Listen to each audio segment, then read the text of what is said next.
is 4 p.m.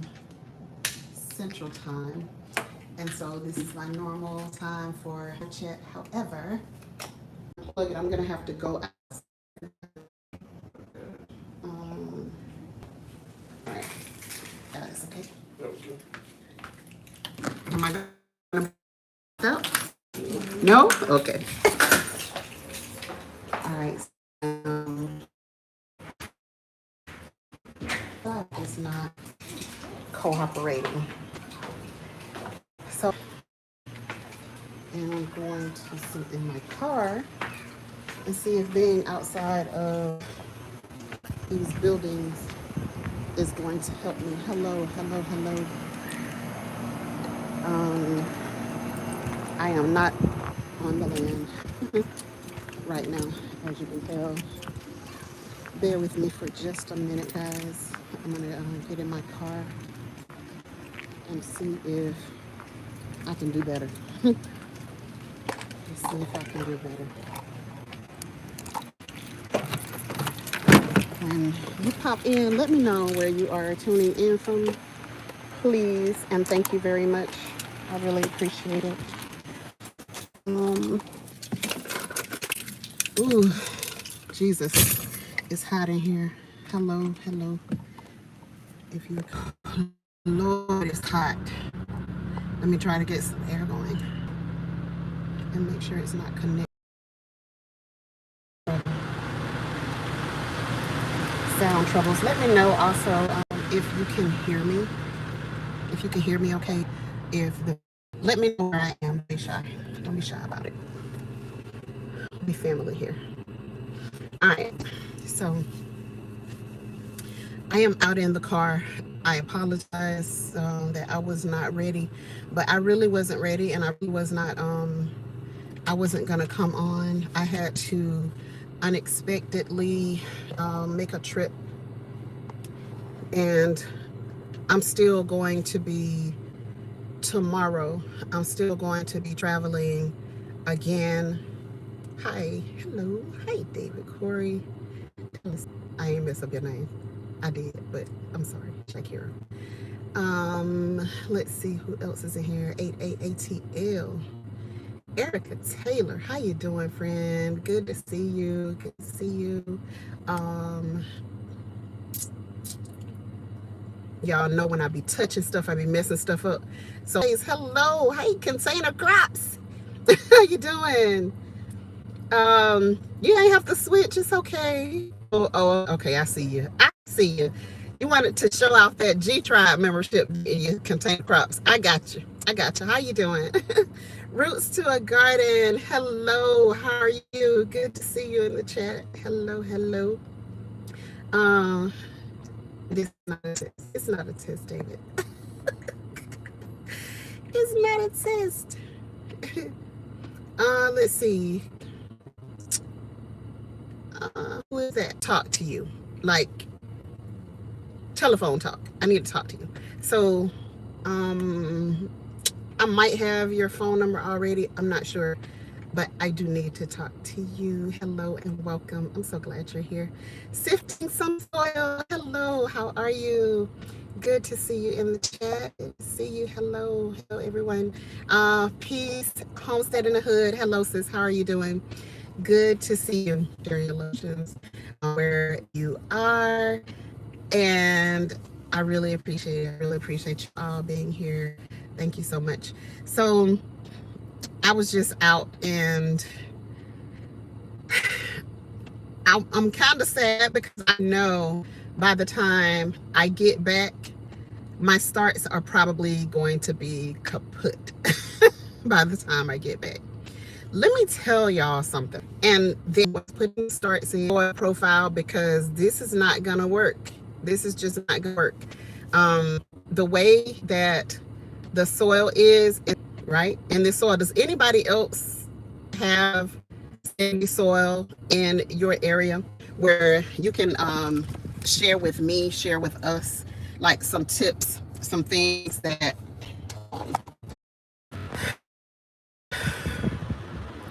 this, I swear this is so annoying. One of these days I'm gonna get me some internet, some Wi-Fi. But my phone overheated, so I have it right in front of the AC blowing, so that hopefully it'll stay cool at least for a few minutes. Let me turn this one around too and try to make the air hit it. All right. Assuming that you can see me as well, but I don't like sound. Can you hear me? Can you see me? Thank you. That really annoyed me.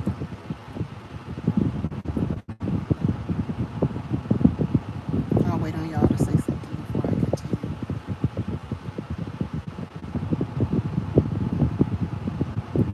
All right, I can see me, but can y'all hear me?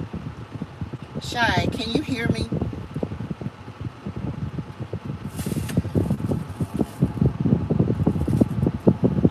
This is so annoying. I really don't like these in the car type of live streams, but I really didn't have a choice because the internet inside that building was a mess. You can? Okay, great. Okay. So I was talking about the soil before. Hey, Gina. I was talking about the soil before my phone overheated and tried to do away with my live stream.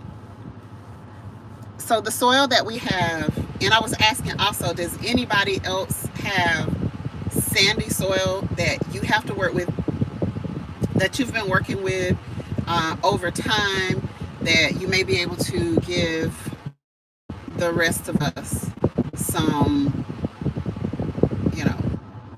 pointers on? Hey Tim, how are you? Hey guys, hello, how are you? So we're dealing with this sandy behind soil, right? And I mixed up some stuff. I used a little potting soil in each hole because I knew, like, you can start seed in just straight there when they put on those true leaves and things. And then, so once I put those starts in the ground, they were started in soil, put them in the ground, put some potting soil into the holes, so along with the fertilizers, so that they would have something to kind of help them out.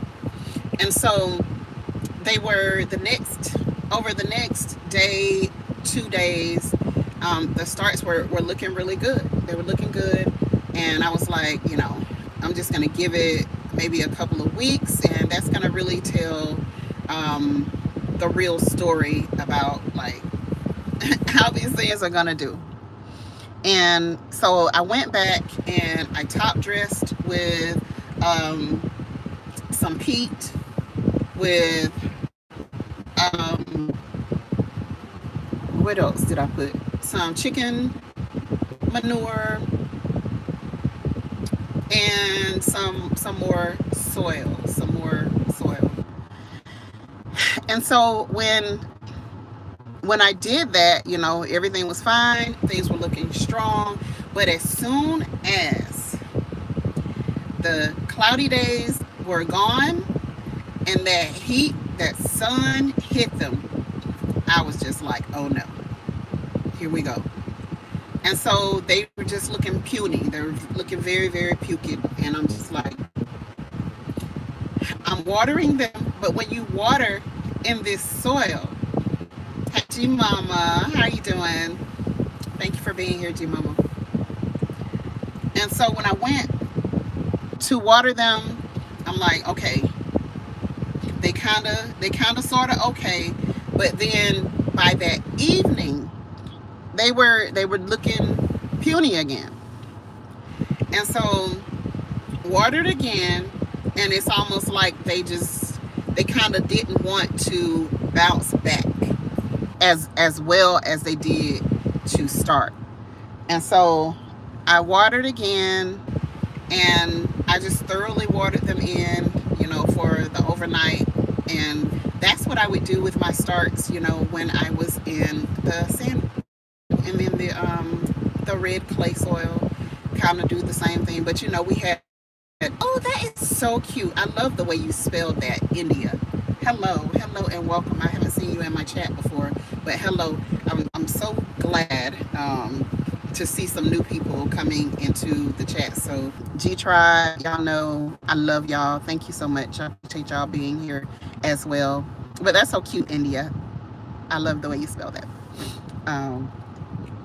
But when I was in my normal environment, like we had put in the work. We had put in the work in the soil, so we knew how to work with that. Incorporate some of the red clay soil or dirt with the real rich soil that we had. Silent subscriber. Okay, that's all right too. Thank you. I appreciate you. All of you. And so let me try to stabilize this a little bit. Sorry. And so when y'all know my allergies, like please don't pay attention to my eye. I just can't let it just run and not touch it for some reason. But anyway, we learned how to work well with that. We were always throwing food scraps and all of this stuff down in there, but literally there has been nothing but depletion from this soil, because it was growing these huge trees all through there, right? So the soil has been depleted. We have our work cut out for us, let me tell you.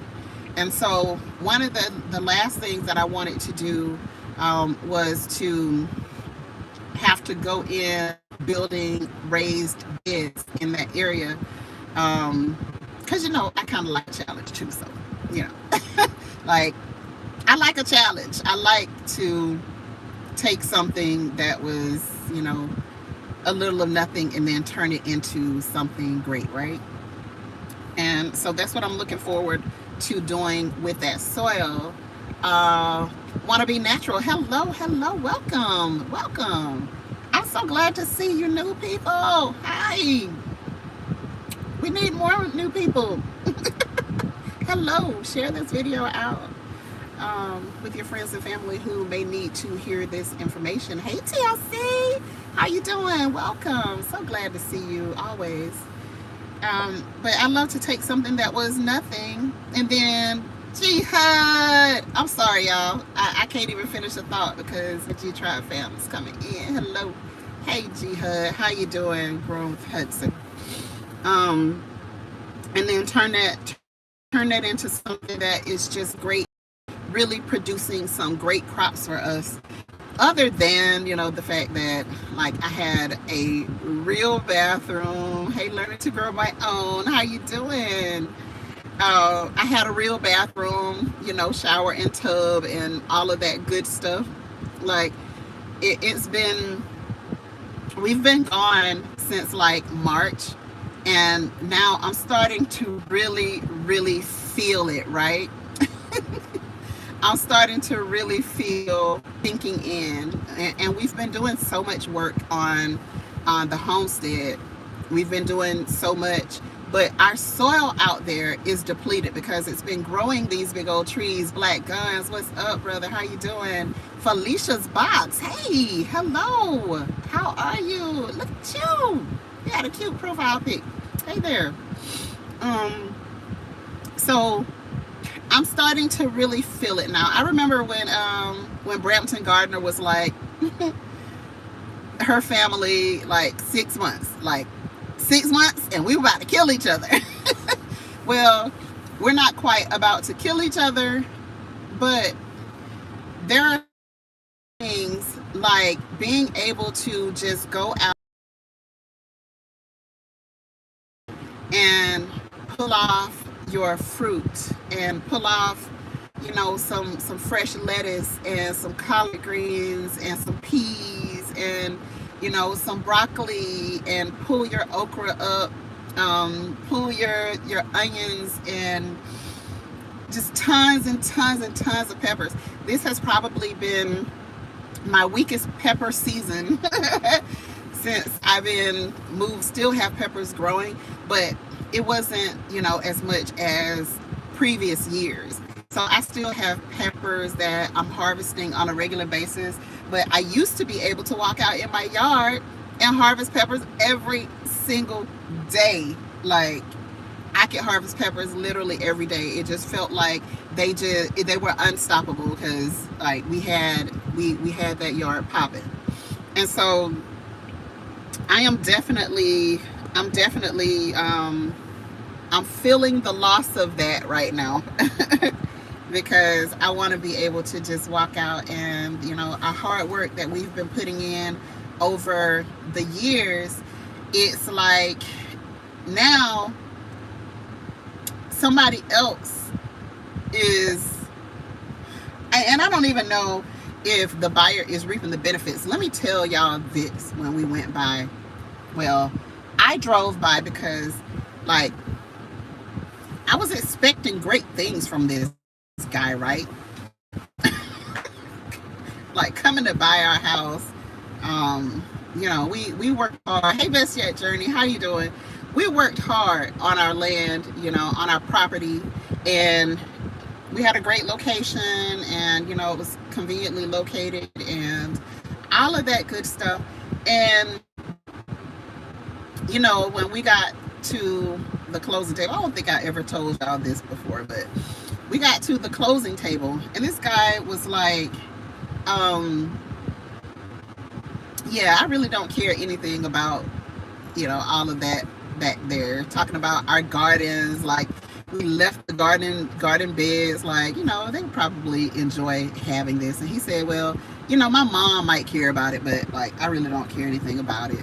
And I'm just like, cuss word, cuss word, cuss word, cuss word, cuss word. And so he was like, you know, he was gonna take he was gonna let his mom deal with, you know, the gardening and all of that stuff, all of the stuff that we had to leave there. And then went to go and see what he had done. Like, I'm thinking, yeah, he got some money, you know, like, he's gonna really go in there and he's gonna do it up, right? G mama, I thought he was about to go in there and he was about to go ham. He was about to do it up, and he's gonna have it, like, he's gonna have it looking pretty good. Like, Eco Neighbor, he was no joke in the yard, and he kept our yard. Like, everybody used to try to keep up with Eco Neighbor in the neighborhood, like, to try to keep their yard looking as nice as we did, keep that yard. And so went there, and I drove by, and I couldn't believe my eyes. The yard wasn't even mowed. And he actually was out there in the yard, and he was mowing the yard at the time. The neighbor who was right next door to us, who hired a lawn service to try to keep up with what Eco Neighbor was doing in our yard,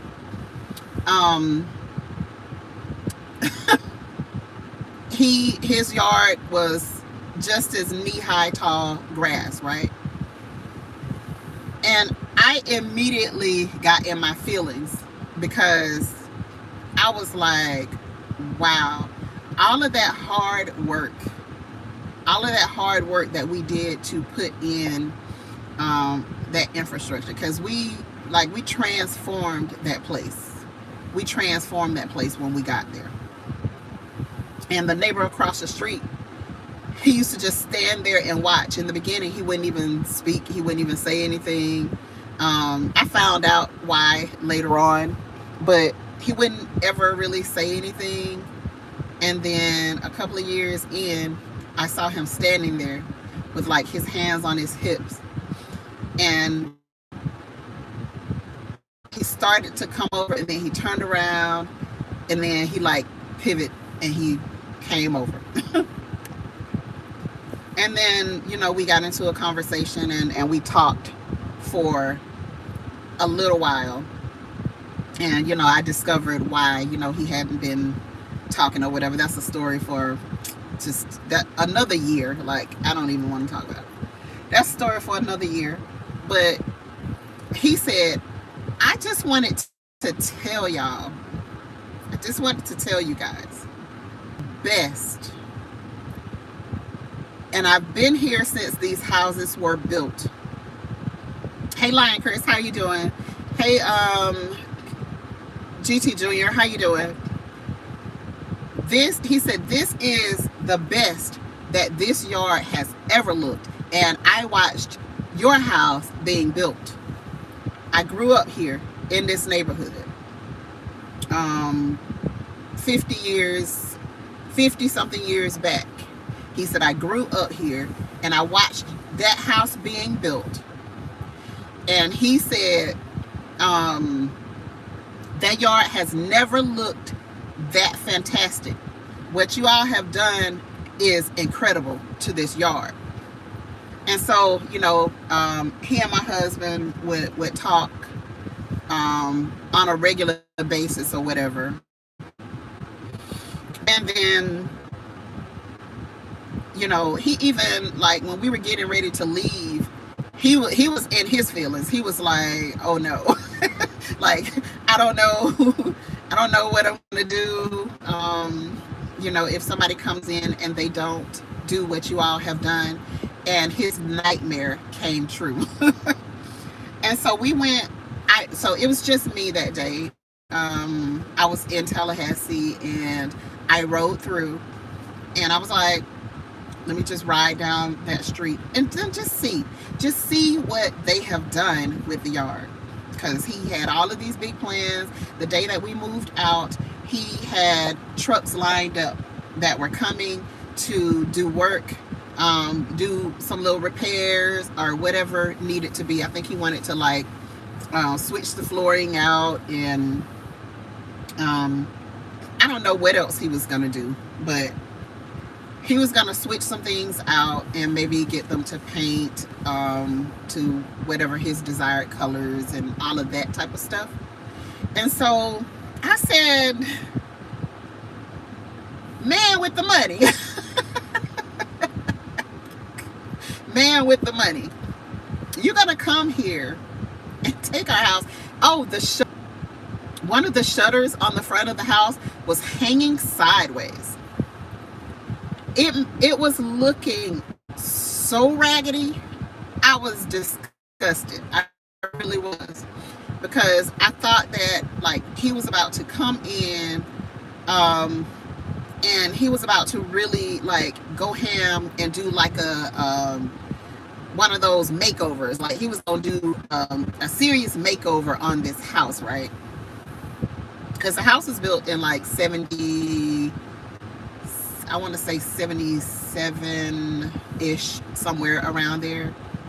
And so, you know, there was like, we did some things, but you know, other people have their ideas about what is great, and you know, they want to, if they have money, they're gonna put even more money into the house or whatever. And so I said, okay, well, he's gonna do something great. And so when I drove by and I saw everything overgrown, and I saw that the yard had not even been cut, like it's summertime in Florida. You know how many snakes are in that grass? And then you have neighbors like right there, because our properties in that neighborhood were not that big. And so you have neighbors that are right there on you, and you got, you know, knee-high grass out there. It was sad. It looked bad. And then the shutters hanging off. I'm like, what did you do? And like I had stained the door, and I'm like, that is literally the only thing that is still looking great on our old house. What was that? The fact that I had restained the door. and you know, the door was still looking pretty. But other than that, it was looking a mess. And the backyard, you could tell, like, because we didn't have a privacy fence all the way around, like the front you could see over into the backyard, and it was just a mess. It was just a mess. And I was disgusted. So I turned around again. I went around the corner one more time to see if I was really seeing what I thought I was seeing. No, best yet journey, we sold. No, it's okay. It's okay. We sold that house. So no, we weren't renting. I probably would have given them their walking papers, you know, if we had rented that one out, and then they kept it like that. Even when we rented our house out in the past, they didn't do that. You know, they did a great job of, even if they didn't do all of the weeding and all of the stuff that Eco Neighbor would do, they still made sure, you know, that our property, the yard was cut and all of that type of stuff. So it was well maintained, and you know, they would do the same thing that we did in the winter season, you know, because we just let them know, because our back deck at the first house, it was just surrounded by banana trees. It was just surrounded. And so we just let them know, hey, when it gets cold, just take a machete and chop these down. They're going to grow back. Don't even worry about it. Like, they're going to grow back. And they always did. And we used to enjoy those bananas. And so we sold it. So it wasn't, you know, it wasn't even my issue to deal with. But I was just disgusted, because I'm like, man, you know, we spent 7 years of our life. We spent our hard-earned money into setting up this backyard. You know, we had to leave our pomelo tree because it would have taken an excavator to get that big boy out of the ground. We left our garden beds. I had so many collards growing. I had Chinese broccoli. I had just so much stuff back there that was growing. But if y'all remember, I couldn't take it with us, because we found out, because I was gonna harvest some stuff, and I got the free bananas, all of that. And so I was gonna just like do a strong harvest, and then we were gonna take those greens and all of that stuff, and we were gonna give some away, and then we were gonna keep some, and you know, I was just gonna go ahead and cancel stuff. But the day before, we learned that we weren't going to be closing on our 11-acre property that we were trying to close on. So that totally destroyed my plans and destroyed any hope of, you know, me harvesting that stuff, because I just wasn't going to, I wasn't gonna have anything to do with it.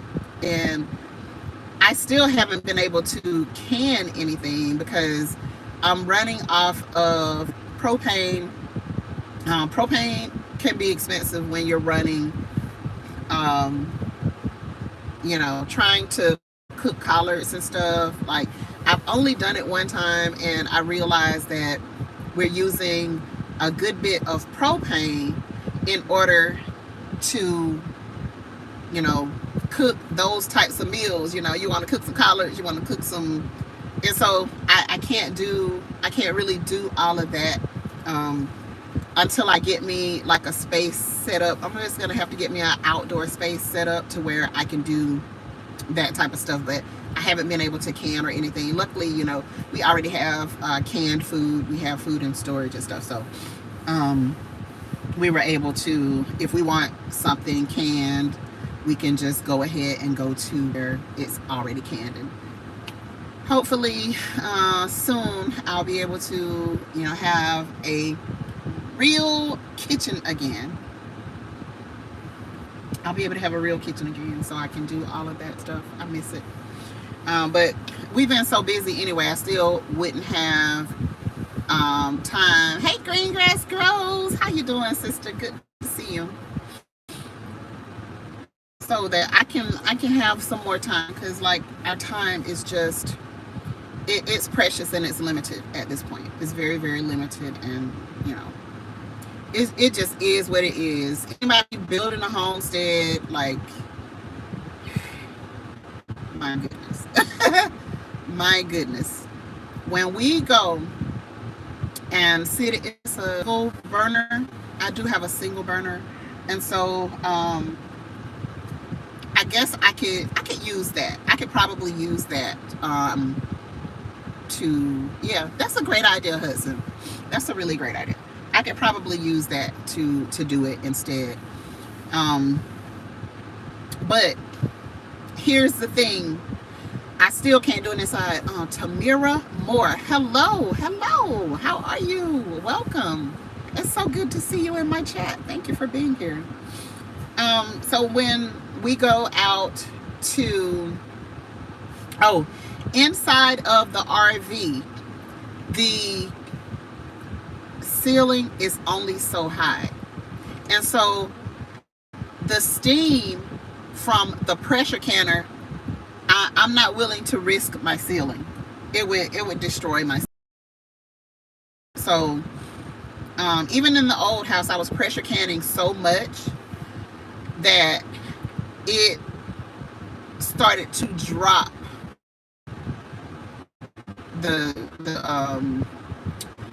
we had an old house that had the popcorn ceilings, It started to drop the popcorn from up there. Brand new, but I have been prepping for the past 2 years. Look at you, Tamira. Go, girl. That is awesome. That's amazing. That's amazing. I hope your family is on board with you, so that you guys, you can really be doing some great stuff, because the more people you have on board with you and your family, it just makes things so much easier and so much better. So congrats to you. Congrats to you on that. But yeah, the pressure canner, it was dropping my popcorn, because when I tell y'all, I was getting it. I was really getting it in. And so I said, well, I know that I can't do it inside the RV. So I'm going to have to just get me an extra burner, and then perhaps one day when I get some time to start back pressure canning, then I'll just have to do it on the outside if we have not, bought a house, did a shed the house, do something. We getting there. But we still haven't made a decision about what we're gonna do. They all think I'm nuts, but it hasn't stopped me. I know what's coming, right? And they'll be grateful for you. They're going to be grateful for you. So keep going hard, sis. Keep going hard. And these food prices, yeah, keep going hard. So one day I'll get back to it. I'll get back to pressure canning, but I'm okay with what we have so far. And y'all also make sure that you have your stuff in different locations as well, please. Like, they don't put all of your eggs in one basket. Like, please don't put them all in one location. We have several locations too that we put our pressure canned food, because if something happens to one stash, then we got several more that we could go to and help us out. And so anyway, the house, I think probably if we would have just went and bought like another house, it probably wouldn't have bothered me so bad. If we had just gone and bought another house, and then we were already in another house, and we were in a place that we were going to be for a long time, I wouldn't have even went by so soon after. But because we're not, and I was in Tallahassee, I just said, let me just ride by, because I'm not far from there. I'm just gonna ride by. And that's what I did. And I was just so shocked. Thought he would have really like went in there and had a lawn service and all of that type of stuff. Really just taking care of that property, because it's an older neighborhood, but it's still a nice neighborhood. And you know, there's not a whole lot that goes on around there. It was very conveniently located to all the stores and shopping and all of that stuff, but it still didn't feel like, you know, it was you know, that close to the city. So now I'm at a point where I'm just like, we were looking, now we're just kind of out and about, and I know y'all been seeing the some of the mobile homes and some of the modular homes that I have been posting. I still have a couple of more videos, but I didn't want to like overwhelm you guys with the homes that we were walking through. I just wanted to kind of give you a little bit of those at a time. Hello, Grand Acres. How are you? Welcome. Good to see you. It was just it was just, I don't know, all of this can be an adventure, but it can also be overwhelming. And so when you're living in a tight space, like the tight space is okay for me and Eco Neighbor, because like we joined at the hip anyway. You know, we kind of, where one is, the other is there. So we're cool with the tight space. Like it doesn't bother us. My daughter, our daughter, on the other hand, she is just like,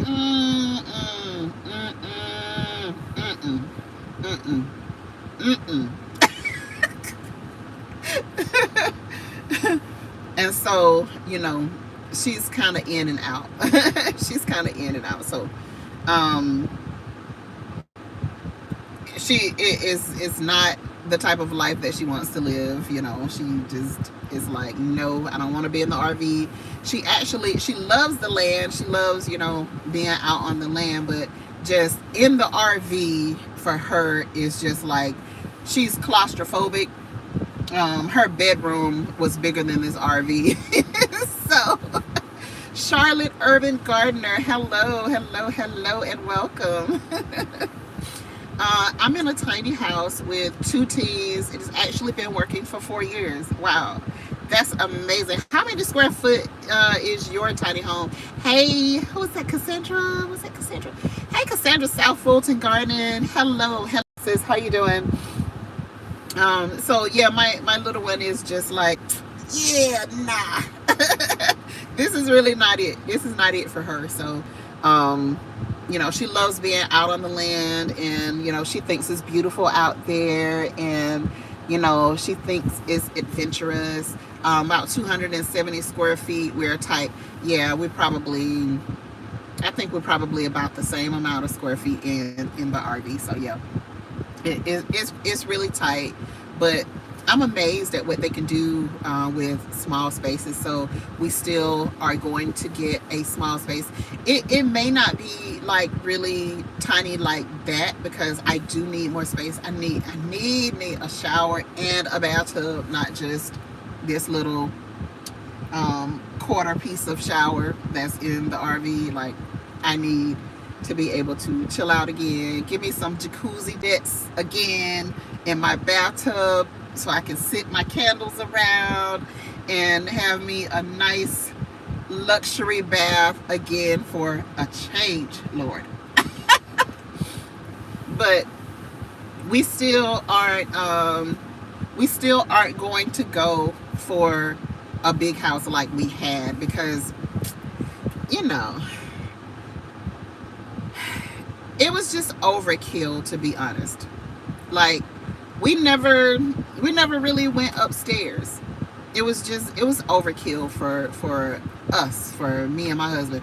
Our daughter is gonna be gone in a couple of years, you know, so she won't have to really worry with you know, the tight space for too much longer.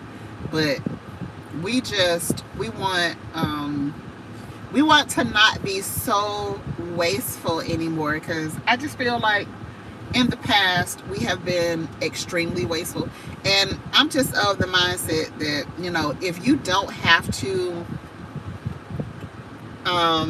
be paying these $400 a month light bills and things like that, then why, you know? Then just why are you doing it? We're heating and cooling this whole upstairs. Yes, I think most of us actually have more space than we need. We do. I know my family did. We had more space than what we need. And then you find out for real when you get ready to move. Hey Jay, it's Life Out Loud. How you doing, sir? When you get ready to move, you really realize like how much stuff that you have, you know. It's a lot. It was a lot of stuff. And we had like, now I don't regret this part. You can get a not so tiny barn dominium, and we love the barn dominiums, but we also still want to keep like, want to stay at a certain price, so that we're not going into like debt again. So we're gonna kind of keep it relatively small, but we want to keep also the debt down, if that makes sense. So we just, my goodness, Garden State Gardener, hello Joe, how are you doing? Good to see you in the chat today.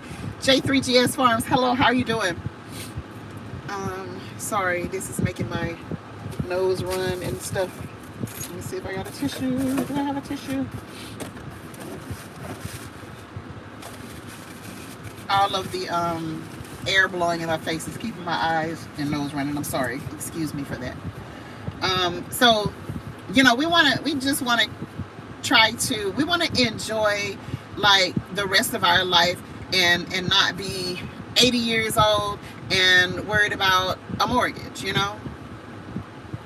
Aunt Tia, hi Aunt Tia, hello, how are you doing? So that's kind of mentally, that's where we are, and a job makes us do, you know, whether we want to or not. We don't want to be in that position anymore, and so we just want to stay able to move and to travel and to I got a grandbaby coming, me and Eco Neighbor, so we want to be able to do all of that ragweed. Listen, oh my gosh, it wears me out. As soon as I walk outside the door, it wears me out. So but anyway, we want to be able to experience this freedom that we feel now. We want to experience it long term. We really don't want to just be forced into doing anything that we don't want to do. So that's kind of mentally where we are at this point. So with that being said, I like to really show you guys how some of these modular homes and these mobile homes, which are all called manufactured homes, I want to be able to really show you guys how like fantastic these things are, right? And you know, we live in the South, so I don't know how they build in the North or other states versus how they build in the South. But when you live in the South, you know, if you live in you know, New Mexico, Texas, Mississippi, Louisiana, Georgia, Florida, we have hurricanes, right? We have hurricanes. And Dale, hey there, you are not late at all. You're not late at all. You're fine. Can't wait to see some of those homes. Tamira, I actually have a playlist of cute mobile homes. So I have a whole playlist that you can see the ones that I have released so far. And I do have others, but like I said, I didn't want to overwhelm the channel with those because, you know, a lot of people come here for the gardening aspect of my channel, and but hey, we building a freaking homestead, so there's a lot that goes into it. And so I just want to like take you all with us and then kind of show you like what our mindset is, where we are, what type of things that we're doing. Brooke Jimerson, hello. I see Mama saying hello to you. But we want to be able to take you all and just kind of show you where our mind is, some of the things that we're looking at. And then like several times we've just been out. We've been randomly just out. We've been riding. We've been, enjoying some free time, some downtime. And then we'll be in the country riding. And then all of a sudden, there is a mobile home dealer that's just like in the middle of nowhere. And so we'll stop and we'll look and we'll, see what they have. And so, if I'm just going through the homes and I'm just like, ooh, this is so cute. That is so cute. Oh, I like that. That is nice.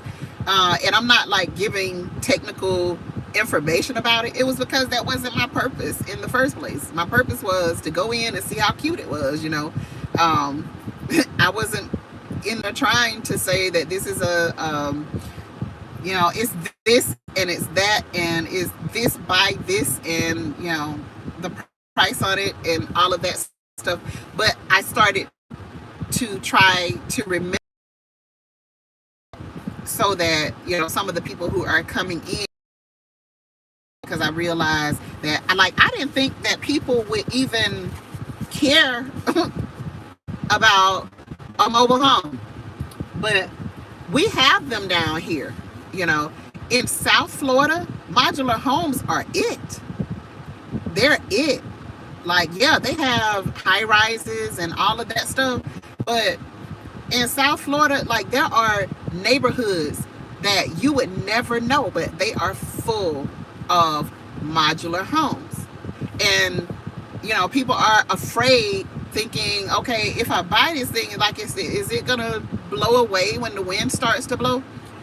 Listen, I said South Florida has neighborhoods that are full of modular homes. This is hurricane territory, and so no, they're not just going to blow away. I mean, a house could blow away, a site-built house could blow away too, just depending on how strong it is. But the modular homes and the mobile homes in the state of Florida have to be built to hurricane standards. And that's why we can't take mobile homes, or we can't take them in from other states unless they are built to hurricane specs. They have to be built to withstand certain, I can't even remember the amount, the speed, but I want to say a lot of them have to be able to handle at least 150 to 200 mile per hour winds. So, they built is my point. My aunt, I got my aunt to purchase a manufactured home back in the 90s, and she's still living in it today. I was telling you guys the last time we purchased one in the 90s. That was our first one ever. We bought a home, we bought some land. That was our first one ever, and it was a mobile home. It wasn't even a modular home. It wasn't on a slab. But what they do is every 3 feet they do tie downs. And then in Indiana, we haven't had the modular boom. Yeah. A lot of people are really sleeping. They're really sleeping on this affordable way. Hi, C. Thomas, how are you doing? Hey, Lisa Williams, how you doing? But a lot of people are really sleeping on it because of, I think, the stigma. People want you to believe that, they only wear Prada, they only can afford, they only would put $800 belts on their body, they wouldn't do any of this cheap stuff and all of that. Hey, Veggie Farm. Hey, sis, how are you doing? And so I think there's a stigma that surrounds the mobile and modular home manufacturers, because literally only, what did I say on the video, about 7% of people actually live in mobile homes around the United States. So I just think that that stigma is still there. We didn't care one way or the other, because like we knew what we were going to do. We did not care what other people thought, and people tried to talk us out of it, and they tried to tell us these scary stories, and they tried to do all types of stuff. But you know, when we want to do something, like, we do it. We don't allow anybody to put their fears on us. We don't accept it. And so we bought the mobile home back in the late 90s. And they told us, you're not going to make any money, you know, off of buying this. You should really buy this home where they just dried up this swamp right here. And this is literally what Florida does. That's why I say Florida has the best contractors out of anybody anyway. And, you know, I know that there are some really great contractors that are out there. But I say Florida has the best contractors because they take lakes and ponds and swampland and they turn it into neighborhoods. Like real neighborhoods where they build houses, house upon house upon house. And so, you know, Florida is just, they do it like that. And so I wasn't afraid of any of those stories. And then besides that, the mobile homes of the family members that we had, the ones that would take care of them, they stayed in them forever. They lived in them forever. And they were actually the ones who were able to afford to do other things because they weren't paying all of their money out in rent, making somebody else rich. They were, you know, doing their thing, buying their little piece of land, whether it was a half an acre or whether it was 10 acres. They were buying their pieces of land and they were doing what they wanted to do, which was living affordably. The mobile home that we sold, it was back in the mid 2000s. They swore to us when we first bought that mobile home, y'all not gonna make any money off of this and this and that. Let me just tell you, and people still say the same thing today. Let me just tell you, it's lies. It's all lies, people. Don't believe people who have never lived in a mobile home because they will tell you all types of lies, okay? We made money off of our mobile home and took the money and went and built a house, okay? So don't let anybody talk you out of what you want to do. We also, one time, our daughter was little, and we actually lived, we actually stayed. Yeah, we lived, obviously, but we actually stayed.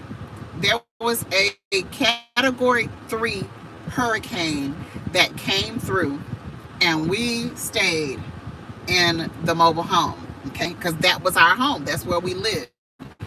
And so, you know, our family would be like, yeah, come up and you know, come here and this and that.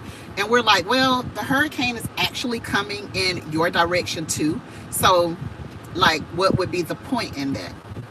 Of us trying to get out and then perhaps get stuck in traffic and all of this type of stuff, trying to get to you when we are safe and sound at home.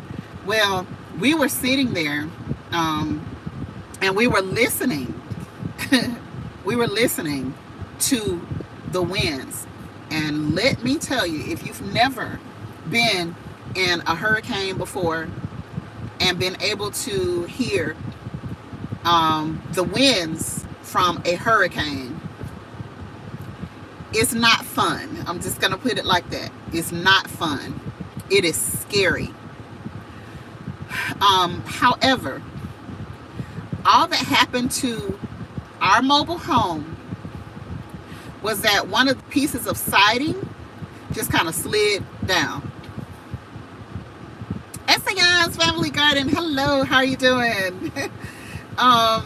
One of the pieces of siding on our mobile home just kind of slid down. And so when we were walking around and we were doing, surveying, trying to see, okay, do we need to report anything to insurance? It was crazy, but all was well. Yeah, and like, we were fine. We were just fine. And it is still sitting there today. No siding has been changed. Like, we will ride because, like, that was our first home. And so we will ride, and we'll ride out there. It's outside of Tallahassee as well. So we would ride out there, and we would look, and we would see, what the house is looking like. We ride down on the side street beside the house, and the banana trees are still there. And they loaded, talk about loaded, okay? Like, we used to get a bunch or 3, but they, like, those banana trees be loaded when we go there. And as a matter of fact, back, hey there, hey Sapphire Linda, boss lady yourself. we had a shed that we put in the back, and so from the distance from where the banana trees were surrounding our huge deck, all the way back to the shed, the banana trees have grown. So this is literally how little the buyers, the people, and it's still the same people, because they still have one of the same cars that they had when we sold that house to them back in the mid 2000s. So I know it's the same people because they got one of the same cars still there to this day. And so all of those, they got so many banana trees now, it's nuts. Like, they could have a whole nursery just off of the additional pups that have grown, because it has, it's got to be a good 20 to 30 feet. It's got to be at least a good 20 to 30 feet to the shed from the deck. But I guess they don't really go outside like that. They just keep enough space for them to be able to go out and, go out the door and all of that type of stuff. But they just have bananas galore back there. And so we look at all of that type of stuff, all the infrastructure that we laid, all of the hedges, all of the flowers, all of the trees. Like, we to go and see, and we're looking and we're like, dang, it doesn't even look like they changed the roof. They may have, but it didn't even look like they changed the roof, unless they just changed it to something that was exactly what we had. And they have gone through hurricanes. We talked to one of the neighbors one time when we went through there, who still lives out there. He was like, yeah, we went through and sold some of these trees, and some of the pine trees, we sold them to the people coming through, and we made good money off of them. So just don't listen to people who have not done what you want to do. They're the main ones that want to give you advice about stuff, but really they just don't know. And they have not, they just know what somebody else has said to them, what somebody else has told them, but they don't really know the truth, the true inner workings of how things go. I think the biggest thing that we had was we had a leak at the back door, and me and Eco Neighbor went in, and the flooring, because like I said, it wasn't a modular home, this was a mobile home, and so the flooring right there at the back door, it had a leak, and we cut out that piece of the floor, we changed it out, we never had another problem with it again. And I think that was the biggest problem that we had. Other than that, we were fine. We didn't have really any problems with the mobile home. So now today we still love to look. Even when we built our house, We love to still ride in the country. We love to go to the places. We love to look and see what they have done with the mobile home industry. A lot of them have closed down, which was sad to us, because I'm just like, man, I just wish people knew that they could get, you know, a bigger home if that's what they desire. And that's what most people, at this point, that's what most people desire. They desire to get a bigger home. So I wish people knew that they could actually get a bigger home for half the money that they would be willing to put into a site-built home. They could have more land, more home, all for less than what they would pay for the other. If you want to, you know, if you want to live a different type of lifestyle, because living below your means, like minimalist living, it affords you so much freedom to be able to do whatever you want. When you get ready to go, and guess what? If you want to buy those 10 fruit trees, those mature fruit trees at $200 a pop, then guess what? You can do that if you have that type of freedom. If you have the type of freedom, or $2,000 or $3,000, but you're paying into something that is going to benefit you, that's going to come back to you. You have that freedom. You have that flexibility to be able to buy whatever you want. And so that's what we wanted. You know, we wanted to have that. So we'll do whatever, you know, we'll be as uncomfortable as we need to be for a couple of years, just to have the rest of our life be able to do what we want to do, to be able to buy whatever we want to do, right? And then people be like, being able to breathe versus in debt is awesome. It's amazing. It is amazing. And so I would listen to some of the people, because our home and our yard was so nice. A lot of them would drive up.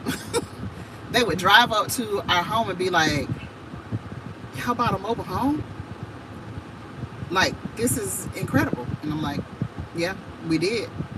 But we couldn't tell you. We just had to show you, you know.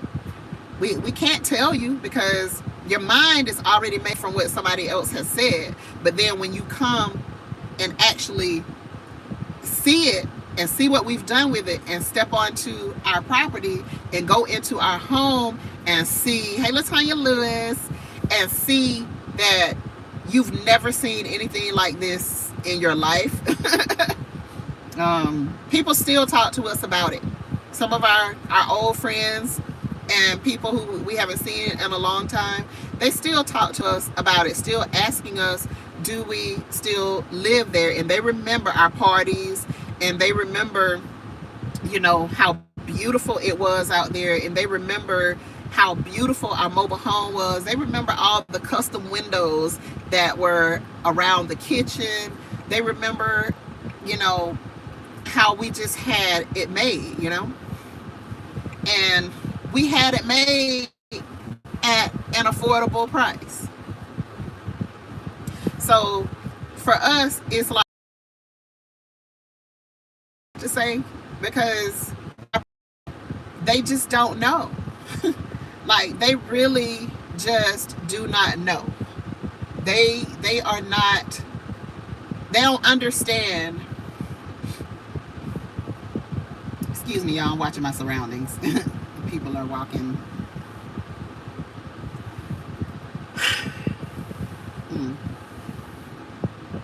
All right, so they really just don't know, but they want to be able to give you advice about something that they don't know about. And all I'm saying is, just ask somebody who has been there and done it, and you will get more accurate information if you ask the people who have been there and done that.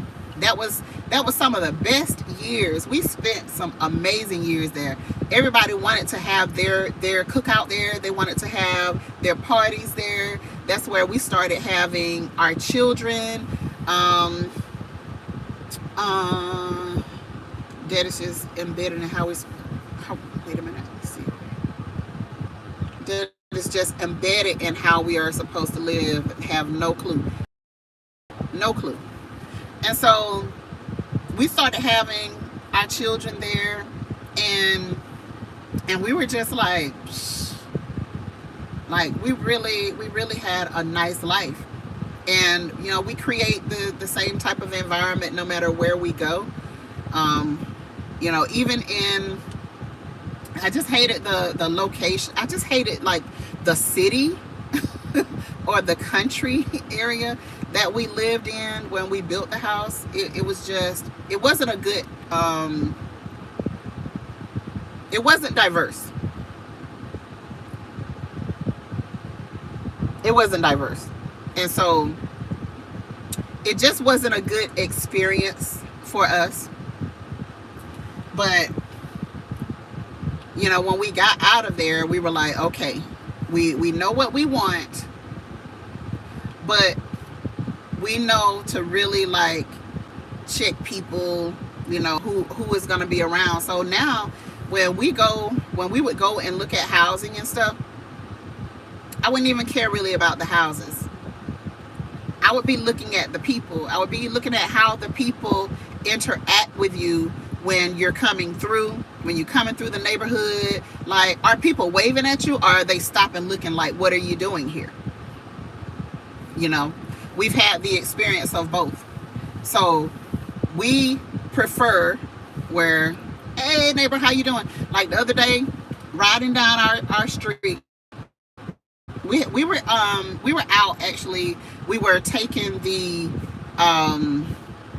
we were cutting through the initial line of trees, right? And people saw us out there, you know, because we're in the middle of the doggone country, and like they know everybody around there. And so now here comes these new people coming in, and some of them would stop and they'd be like, you all right? Y'all okay out here? And we're like, yeah, we're good. We're good, thank you. And they'd be like, all right then, well, I live around the corner or whatever. And we'd be like, oh, thank you, you know, appreciate it, nice to meet you, whatever. And then one lady stopped through and she said, my name is such and such, I live down the street, I was just stopping to be nosy and see what y'all doing. And so we were like, and so I said, look, I appreciate that. Like, don't come sideways. You know, we've had, it's really good. It's really good so far in the area. So can you see yourself having certain events on your homestead?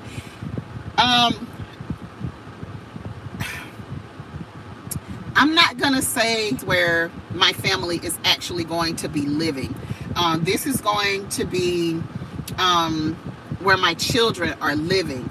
And Q, you already know I'm very protective. And so in the beginning, it was just a hard no, right?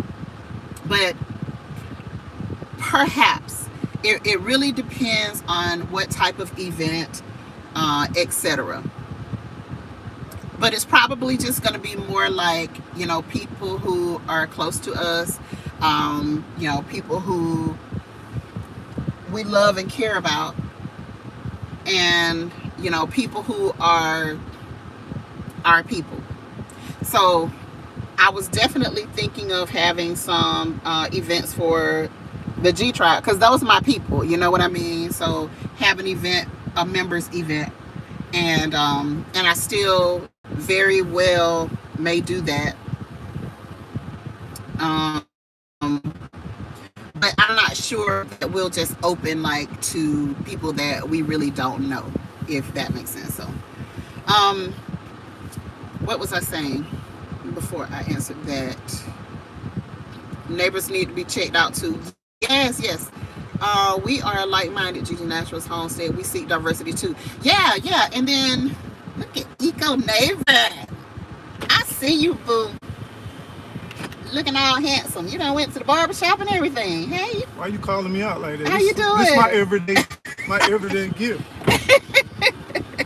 Wait, her glasses. You see her glasses? grab them for me. Where are they? I know she was, here. Y'all, look who came to visit. Hello. Hey, how you doing? I am great. How are you? Doing good. You on live? I am on live. Okay. I'm not gonna bother. Are you bother I'm me not at gonna all? do your thing. Yeah, we'll get together. Yeah. Take those to her, please. Y'all be blessed, y'all. So, we definitely, yeah, with you and Mrs. SG, like, yeah, you need a diverse area. And that was one of the things that the neighbor who was across the street from us at the last home, he said, the lady who lived here, the guy was white and the lady was black, and they lived there for a while. And he said, and the neighbors were so mean to them. And he said, and I just don't understand, why people act that way, why they behave that way. And I was like, it is what it is. You've proven yourself to be a nice person. You're nice to us. We're nice to you. That's how we roll. That's just how we roll. You're nice to us. We're nice to you. And so, and like next door to us, there was a Vietnamese man lived on one side. There was a white family who lived on the other. There was Asian, I'm not sure where they were from, who lived catty corner to us. And so it was just that area, like there wasn't like a huge diverse population, but there were enough people from different backgrounds and then Tallahassee is also it's a melting pot, guys. If you've never been to Tallahassee before, people are from everywhere.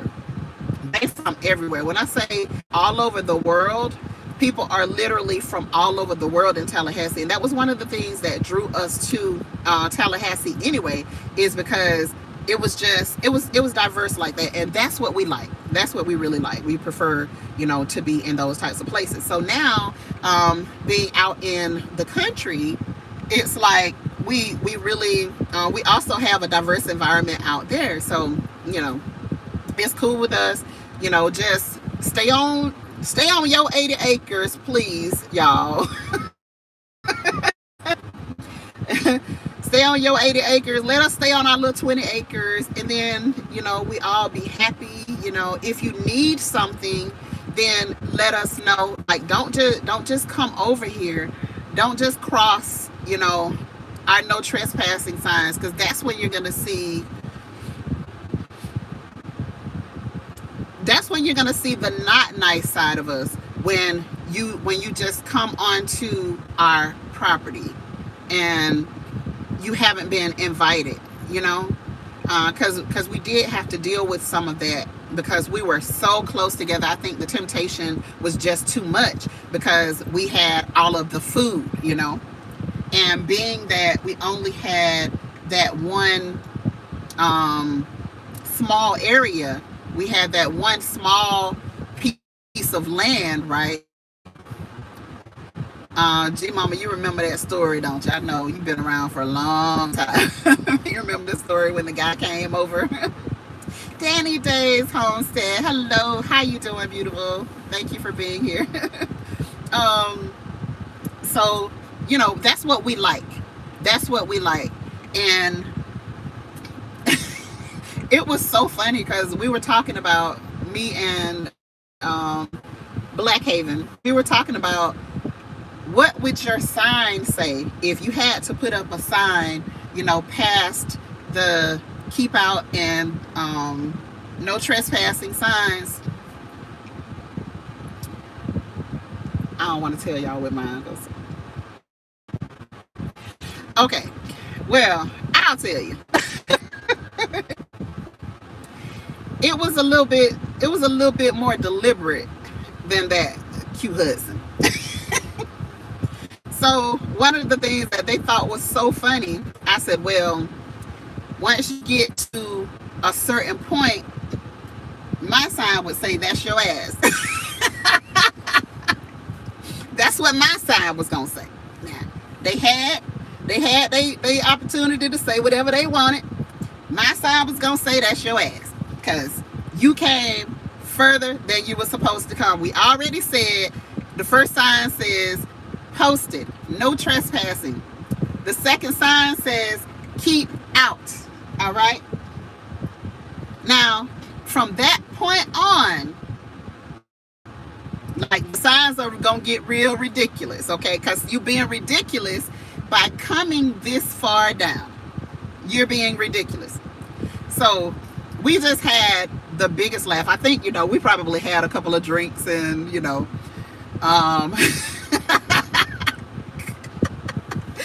we had a couple of drinks. And so the laughs were plentiful. And y'all, excuse my language, internet aunties, I'm sorry. But that's what my sign would have said. My sign says, who is your next of kin? Who is your next of kin? Exactly. The more ridiculous these signs about to get.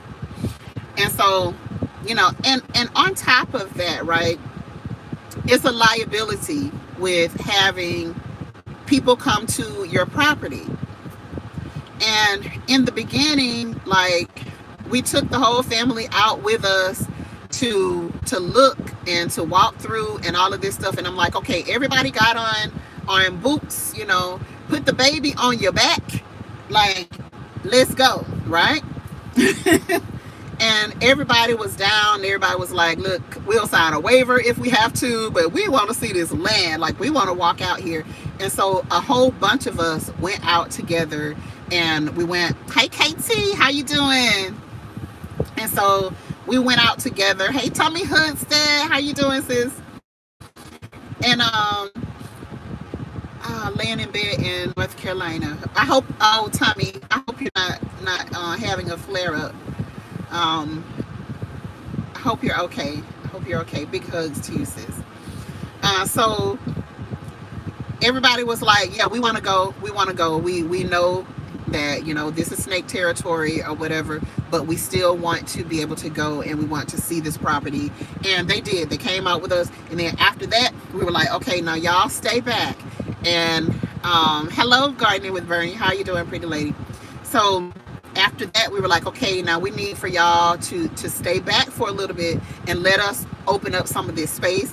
The more space that you open up, the more those snakes are going to run. But we spent, a good bit of time just doing that, just making sure that we got it opened up good, so that, we're not out there and somebody steps on a rattlesnake, God forbid. So that's what we wanted to that's what we wanted to do. And so now, they're coming in every now and again, and they'll want to try to help out and different stuff. And so we're more open to allowing them to do that now, because we do have a lot more space that is opening up on the homestead. And Eco Neighbor has been doing a amazing job. He has been doing so good. I couldn't ask for more from one person. So we're happy and we're excited, and we're just looking forward to something bigger and more grand, on the land. Once we actually just get like stable, we just need to get a foundation for housing, and then we'll just kind of see where it goes from that point. That's out there. So if anybody else has any ideas that you can share with the chat, tell us some of the things that you did in order to, hey, Aoville on the farm, Southern Illinois. Hello. Welcome. I'm so glad to see you in the chat. Thank you for being here today. And so, if you have any ideas, we're very cautious with the type of scraps that we throw down, because obviously, we have coyotes, and werewolves, and it's like, it's all types of stuff out there that will come and will handle those scraps for you. And even dogs, there are even dogs out there who make their way over on a regular basis to try to find food and things that we have thrown out. So we have to handle the trash immediately. I'll just hold on to the trash and then burn it. You didn't see my TikTok? Girl, it's werewolves. It's werewolves out here, okay? It's werewolves out here. So we have to hold on, and then, I'll send all the trash out with Eco Neighbor when he can immediately, like take the trash, and it's just food scraps, throw it into the fire. So we go ahead and deal with the trash immediately, because the more trash you have sitting around, especially if it's like something to eat, here comes the dogs, here comes the werewolves and all of that stuff. So yeah, werewolves. Yeah, they're out there. Listen to them. Look at my TikTok. Look at my last TikTok I put up. Yeah, we need them silver bullets, I promise you. The sun make my phone go hot all the time. Yeah. It got me. As soon as I got in the car, it was fine before I got in the car, but when I got in the car, I guess the temperature was it was a little bit too high. So, but yeah, we have to be really intentional. When you're on the homestead, you can't let things just sit. You have to go ahead and deal with things, because you're inviting things that you just don't want hanging around. The possums, they love something funky, something dead smelling, like banana water. Right now, I'm not even making my banana water because the possums love the scent of the banana water. I had a video, I don't even know if I made it a short one time, where when we were at the house, the possum came up and was licking the rim of my banana water. So that's how I learned that you can't do that. And he used to try to tell me all the time, like, you got to be careful how you sit stuff outside, because even though we're close to the city, like, we're still in like wild animal territory. And so I'm very, very cautious now, because there's some,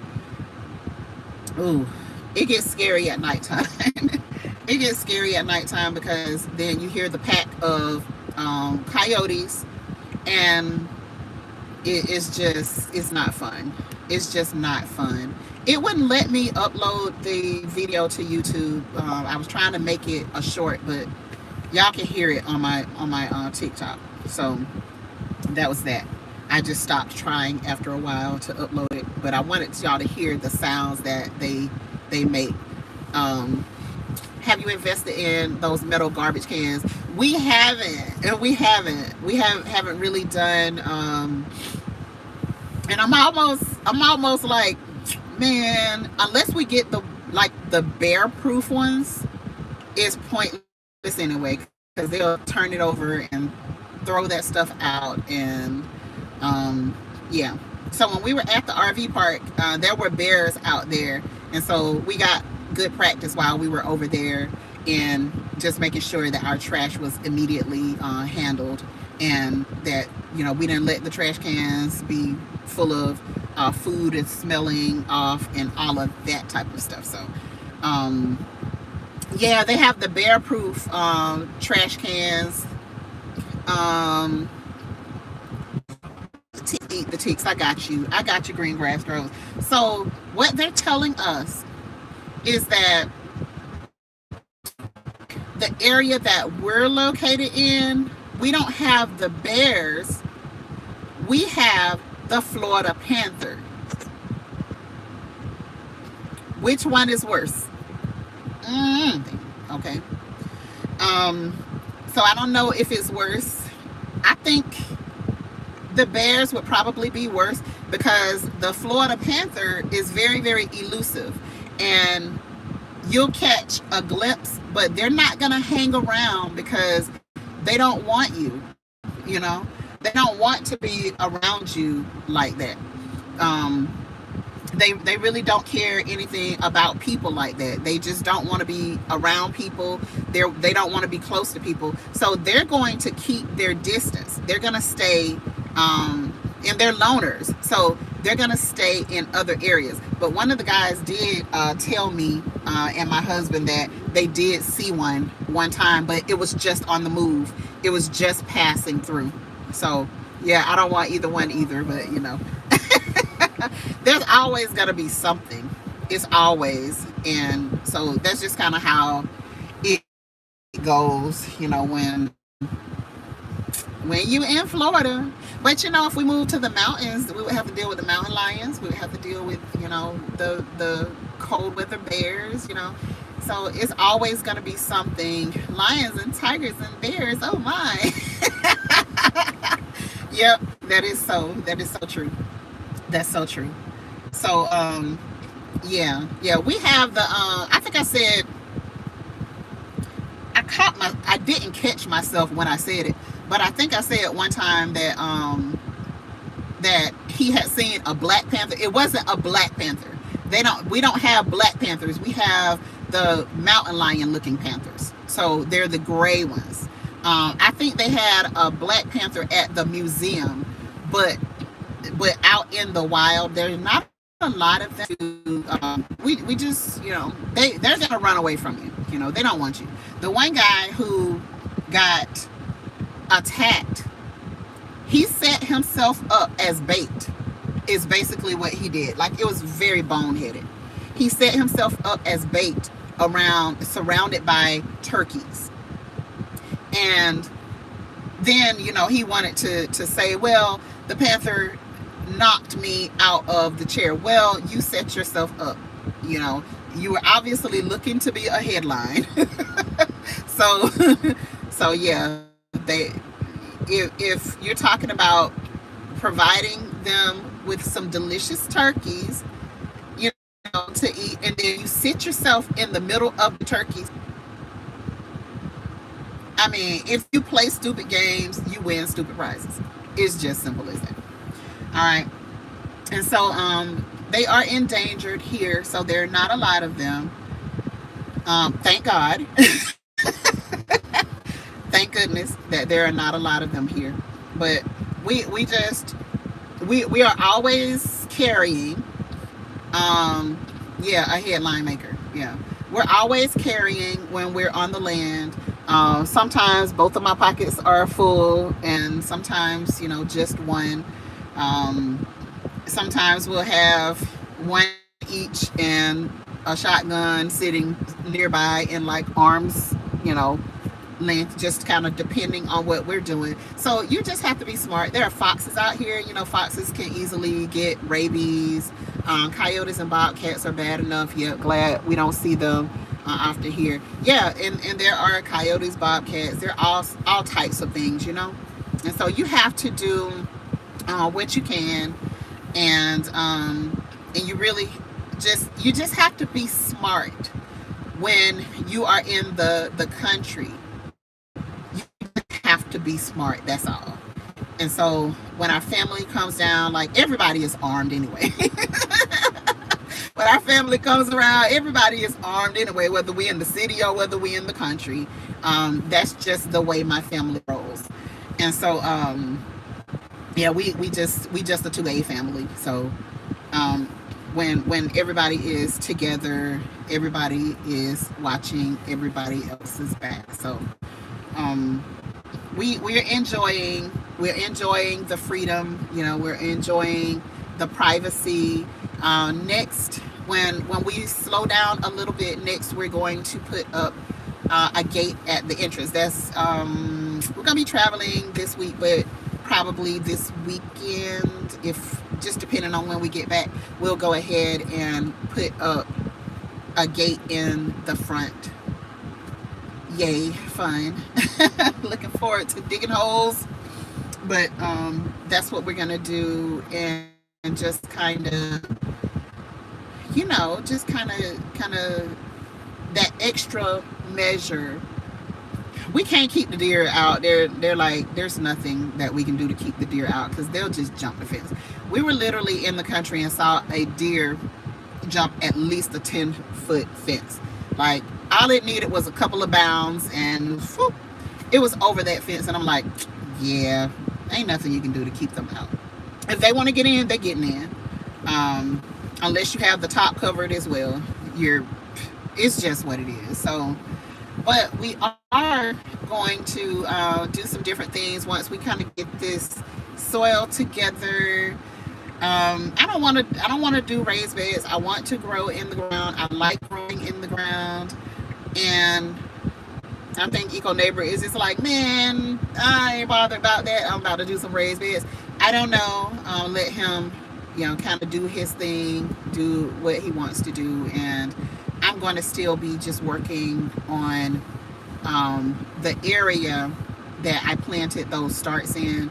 And the water just dries up so quickly that it's almost like he's talking about putting in a drip irrigation system at some point so that we can just like be feeding them. Plant a deep hard garden for the deer.